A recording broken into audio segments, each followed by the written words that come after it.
It all started quite young. I mean, I was one of those kids who just wanted to be an astronaut and looked up at the stars and wanted to go there and found it just amazing. Then as it turns out, I was good at maths and physics, so that played very well into the idea of actually having a career in space. And yeah, I just kept going through college and kept picking the courses that I liked and enjoyed, and they also happened to be ones that involved space. And eventually I ended up getting a PhD, and that actually opens up a lot of doors for you to continue research, obviously, in this sector. Well, I guess my job at the moment is actually looking at any new technologies or anything that comes up new and seeing if there's any relevance to space. And some of the ideas we've come up in our group involve a relativistic positioning system. So like GPS, but whereas GPS just assumes a flat space, our RPS system actually assumes that space is curved, because that's what Einstein's equations actually dictates. And so I guess in GPS you time everything from the ground and assume a flat space and you add corrections. And what we're looking at is maybe hanging the time frame in space with this system. So that's one of the things we're working on as well. We look at mathematical formulations to, I'm sure people have heard of invisibility cloaks and stuff like that, where you bend the light rays around objects. So what we've looked at is bending acoustics around objects. So you're actually deflecting noise, because when you shoot a rocket into space, the noise actually causes a lot of damage. Other things I'm involved in is modelling black hole binary systems. So if you have two black holes come near each other and they start to collide, they don't just bang into each other, they tend to go into a very complicated rotating system. And we involved into modelling some of that.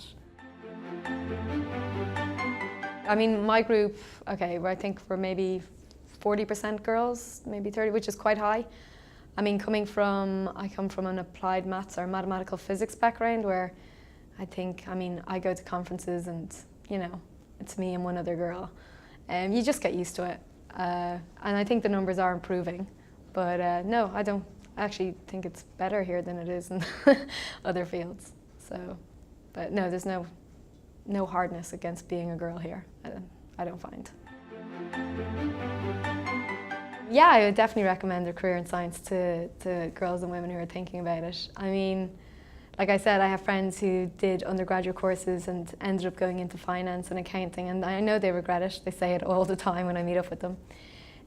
Because you just have this kind of ongoing, exciting, world around you all the time. You don't really know where you're going to end up next, what country you're going to live in, who you're going to meet at the next conference, what result you're going to. I mean, I once started off doing a student exercise, and a few months later it went really well, and it turns out it was actually a big part of a piece of puzzle other people were trying to find. So it ended up being presented at a conference and being part of my thesis.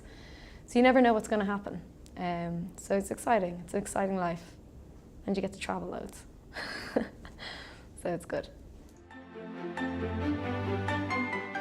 Challenges. You definitely have to get used to being the only girl in the room. I went to an all-girls school, so going from an all-girls school to sitting, I think, in my first lecture theatre, I think there was 100 people and maybe 5 girls, maybe 7. So you just have to get used to that. I mean, people are going to comment on you being the only girl as well, but you just have to learn how to brush it off. It helps if you like football. But generally, I think, just being determined and knowing, sometimes people are going to go, well, you're the girl, someone must have helped you to have gotten to this stage. And just, prove that that's not the case. Which also comes with its, satisfaction of being able to prove that, no, I earned this.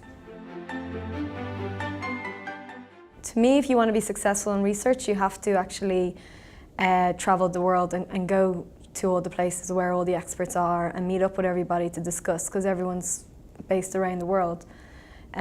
So even during my studies, I spent time in London and Paris, and as well as Dublin.